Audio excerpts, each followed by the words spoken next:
काँग्रेसचे अप्पाळ साहेब असतील, माननीय राजसाहेब ठाकरे असतील, माननीय उद्धवजी ठाकरे असतील किंवा आंबेडकरी जनतेचे सर्व नेते असतील, या निवडणुकीमध्ये सहकार्य केलं, प्रत्यक्ष अप्रत्यक्ष मदत केली.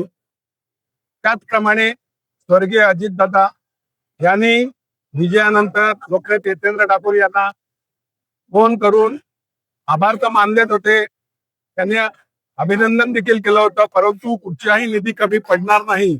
उपमुख्यमंत्री माननीय एकनाथजी शिंदे साहेब यांनी देखील अभिनंदन करताना लोकनेते हितेंद्र ठाकूर यांना सांगितलेलं का कुठचाही निधी तुम्हाला कमी पडणार नाही, सहकार्य लाभेल. या सर्व राज्य सरकार आणि सर्व पक्षीय नेत्यांनी आपल्या या वसई तालुक्यावर कृपादृष्टी ठेवून लोकनेते हितेंद्र ठाकूर यांना शब्द दिलेला आहे.